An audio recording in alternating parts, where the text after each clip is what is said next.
are getting started on the actual muscles. Now, remember when we did the bones, I went through them and talked about like strategies to help you remember them, but then I gave you lots of class time to do different activities to learn them. It's going to be similar to that. Because again, the best way to learn this isn't just me up here talking. I will tell you how I remember them, and that will hopefully help you. But really, it's going to be a lot of work on your part, so I'm going to give you class time in the future to do that. We will get a coloring and labeling today that will help with that as well. I'll post the coloring and labeling in Google Classroom.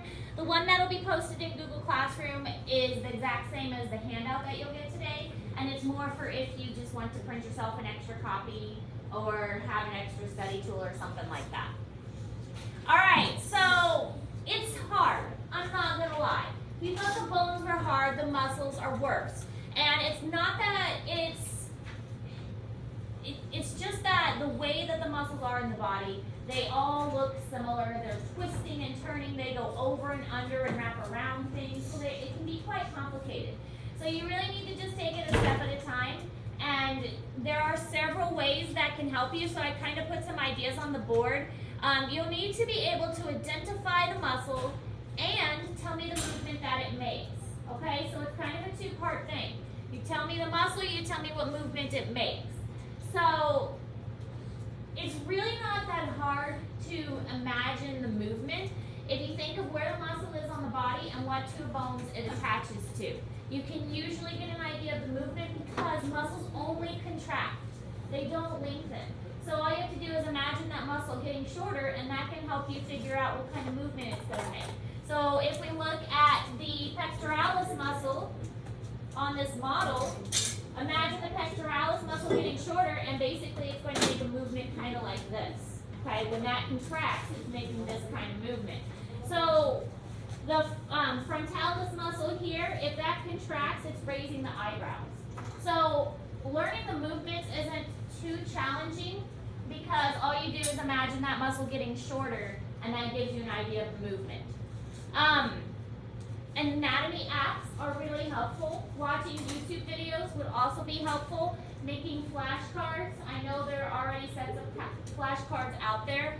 All of these things would be good ways to help you study. You can make your own flashcards too, of course. Try to think of ways to link the words in your head. We've already talked about that. A lot of the muscles that we're learning are named after the bones that they are next to. So that'll kind of help. That the muscle, the brachioradialis is next to the radius. So kind of keep that in mind as well. Repetition is key. You want to go over these many, many times. I know we have a long weekend coming up. Now would not be a good time to just forget everything. I mean, I know it's heartwarming and things like that, and muscles is probably not going to be first on your mind, but trying your best to kind of at least keep it in your mind and not forget about it completely. I know it says Shelby, it should say Google Classroom, but all the slides are found in Google Classroom, and so you can have access to them at any time. A list of muscles, I can't remember if I put that list of muscles in or not, but I'll make a note to put that in there in a moment so I don't forget. So there'll be a list of muscles that you're responsible for, and anything on that list will be fair game, okay? And I'll make sure that gets in there after notes. I already just mentioned this. If you get stuck on what the muscle movement is, just imagine it getting shorter and contracting, and that'll help you with the movement.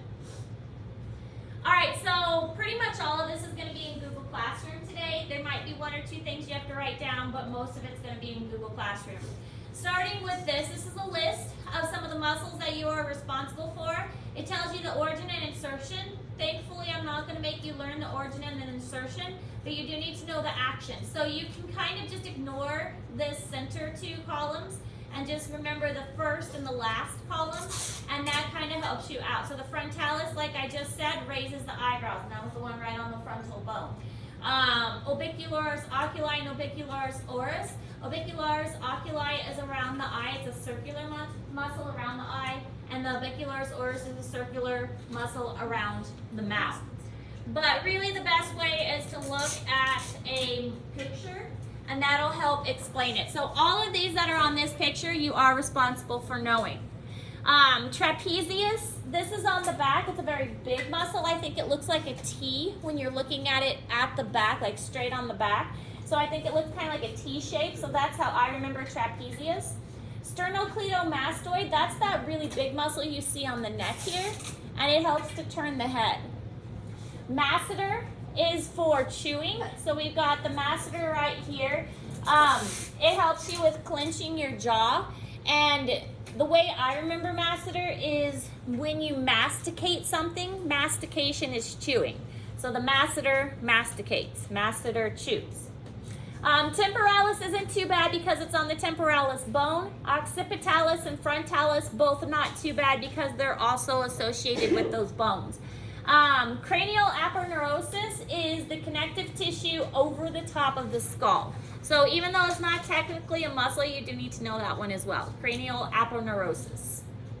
Orbicularis oculi, oculi for eye, and then orbicularis oris, oris for mouth, think oris, oral. Zygomaticus, associated with that zygomatic bone that was in the skull, so that's why it's called the zygomaticus. Helps with like smiling and raising the corners of your mouth. And then platysimus is kind of the one that covers the front and kind of spreads out. So again, another chart with the movements on one side and the muscles on the other, and you do not need to know the middle portion, just this front column and this last column. So if we're looking at the chest muscles, this one a lot of people know, and that's another good thing. These are kind of familiar because you've learned them in gym class. My kindergartner came home talking about his deltoid the other day, and I was very proud of him and his teacher for teaching him what a deltoid was. But the deltoids are shoulder muscles, and they raise the arm to the side, so that's what the deltoids are contracting. They're going to move the arms to the side. You can see the sternocleidomastoid up here. Pectoralis, there's a pectoralis major and a pectoralis minor. The pectoralis major is on top, but if you were to move the pectoralis major, you would see the pectoralis minor underneath. You do need to know both. That's the other kind of confusing thing about muscles is when you're looking at some of these models, sometimes they have pieces removed, and so you can see the muscles underneath, and so you kind of have to keep it straight in your head that this one is deep and this one is more superficial. So pectoralis major is on top, pectoralis minor is underneath. Bicep, most of us know the bicep, that one's pretty easy. And then right underneath the bicep we have something called the brachialis. The brachialis is kind of a flatter muscle located under the bicep. And then we've got the brachioradialis. Bless you. The brachioradialis attaches on the thumb side. Remember, the radius is on the thumb side and the pinky is the ulna side, PU for pinky. So this muscle is going to be in the forearm. Probably the forearm is one of the most confusing sets of muscles. If you look at our model over here, there's a lot of muscles going on in the forearm. And so this is one you'll probably want to spend a lot of time with. Be careful when you carry them because they do slide off. And these are old models, so the pieces, like this one's even missing a piece right here. But we got them for free, and we didn't have models before, so I don't care if it's missing a couple. But just be careful with the models because they do fall apart pretty easily. But you can see the forearm has so many muscles going on, it can get quite confusing. So paying attention to whether it's on the thumb or the pinky side is going to be really helpful also. It'll help you kind of orient. Also paying attention if it's on the back of the hand, on the or on the palm side. That's also going to help you with orientation. All right, so again, muscles you need to know, movements they make, all that in Google Classroom. This is showing the pectoralis major and the pectoralis minor. So the pectoralis minor is underneath and attached to the ribs. It aids in like breathing, helping us move our ribs while we breathe. And it's kind of a series of 3 little pieces that kind of go from the clavicle to the rib cage.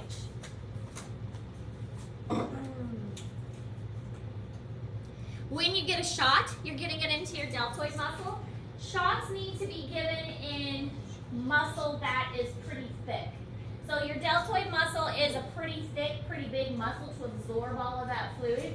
Same thing like for really big shots. Sometimes they'll give them to you in your gluteus maximus, which is your bottom muscle, because it is the largest muscle in the body and it absorbs those shots pretty well. Like I had to have a penicillin shot one time, and they had to do it kind of in my hip area. Another time when I was pregnant, I had to get a special kind of shot because I'm Rh negative, and they also did that in the hip area.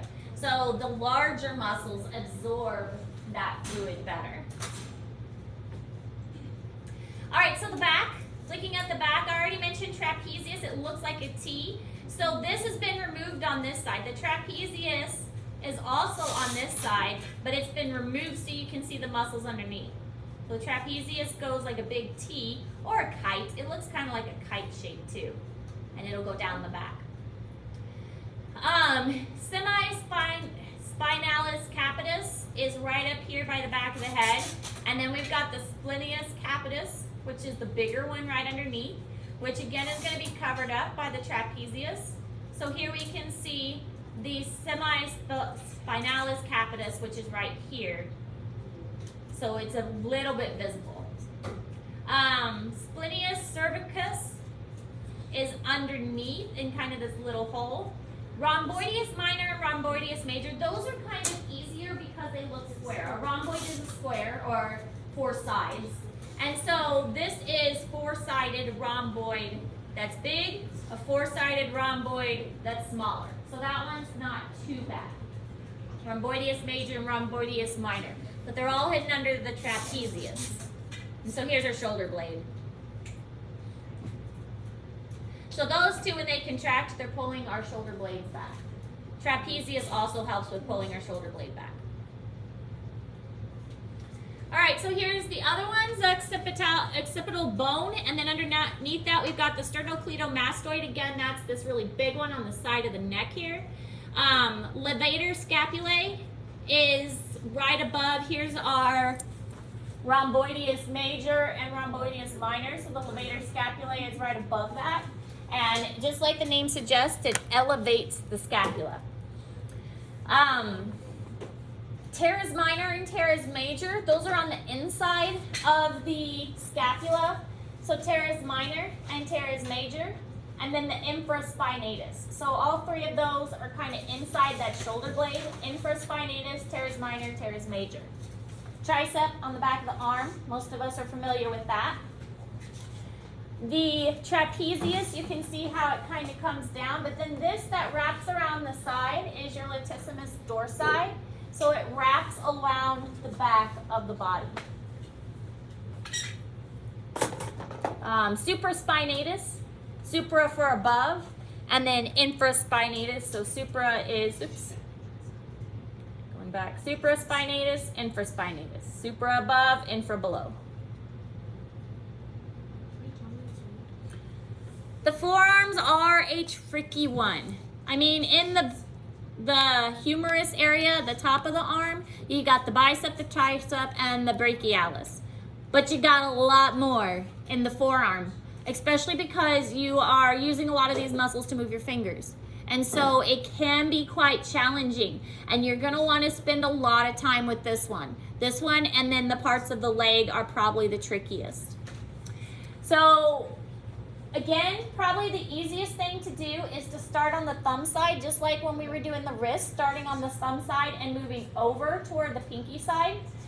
And then you can just move your way across, starting at the thumb and moving your way across. So if we start on the thumb, we've got our extensor carpi radialis longus, and then we have extensor carpi radialis brevis.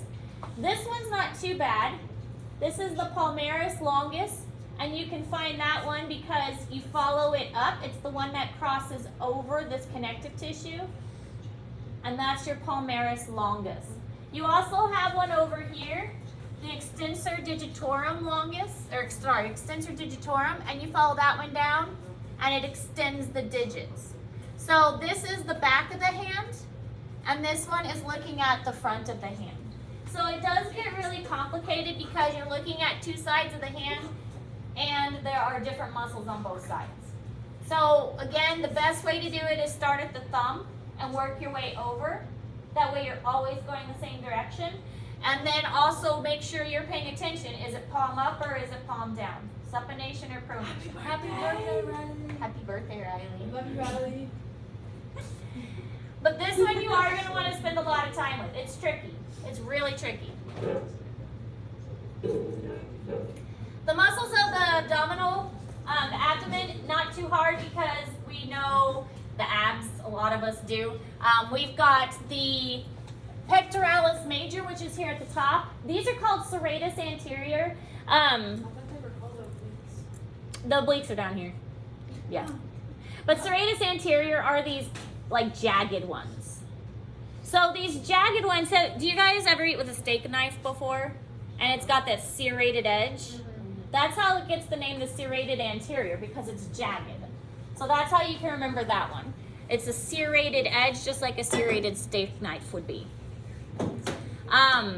So rectus abdominis, and then we have the obliques. We've got the external obliques, and then we've got the internal obliques. So those are here on the side. So this is external. This is the external cutaway to see the internal.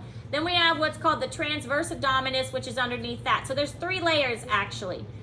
External obliques, internal obliques, transverse abdominis, 3 layers. Then we've got the rectus abdominis, which is your 6-pack here in the center. Aponeurosis, remember there is a cranial aponeurosis that covered the head. Aponeurosis here is the connective tissue that covers kind of the pelvic area. So it's not really a muscle, it's just a protective covering. All right, another chart, also in Google Classroom.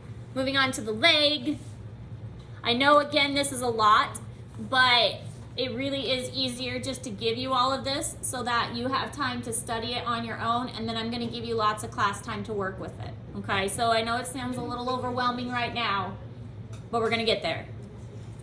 Okay, so this is looking at the leg, specifically the front part, because here's the patella. Again, you want to make sure when you're looking at these pictures, you're orienting front or back of the leg. And this is the front of the leg. The patella shows that. So we've got the iliac crest, which is the iliac bone here at the top. And we've got the iliopsis. Soasis. Yeah, that word. And then you have the anterior superior iliac spine.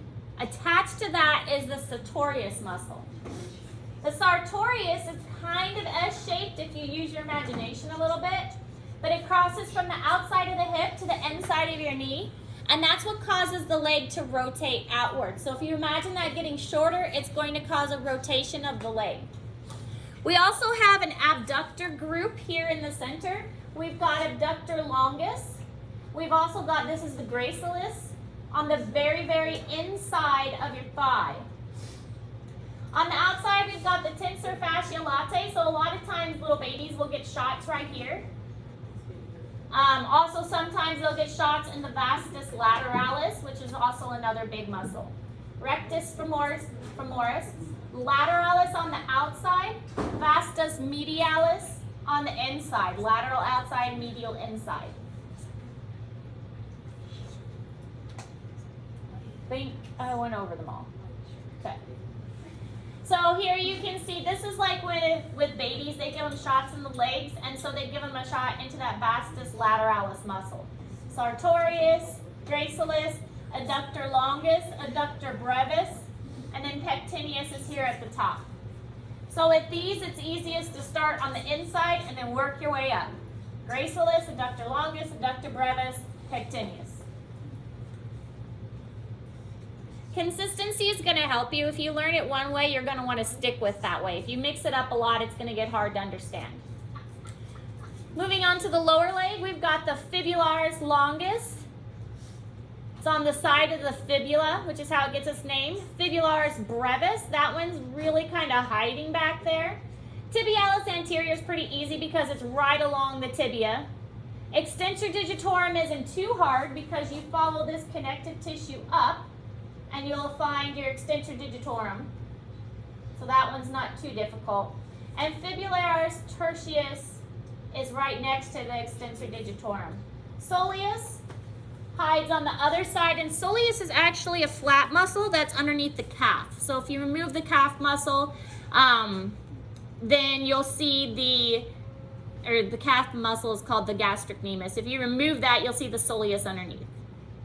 So this is actually part of the gastrocnemius here. Another chart. Okay, looking at the back of the leg, gluteus maximus, gluteus medius. Gluteus maximus is the largest muscle in the body. Again, in this area is where you're going to get your shots. The adductor magnus iliotibial tract is the connective tissue right there. Then we've got our bicep femoris and semitendinosus and semimembranosus. So semitendinosus is right next to here, right next to the bicep. So we've got our bicep femoris, semitendinosus, and then semimembranosus next to that. Gastrocnemius underneath, most of us are familiar with the calf muscle. That's most of the leg, gastrocnemius. And then if you were to pull that gastrocnemius off, you'd see the soleus underneath, which is the flatter muscle. Calcaneal tendon, this is your Achilles tendon. You don't want that to break. That's bad. Lots and lots of surgery, lots of pain. Don't hurt your Achilles tendon.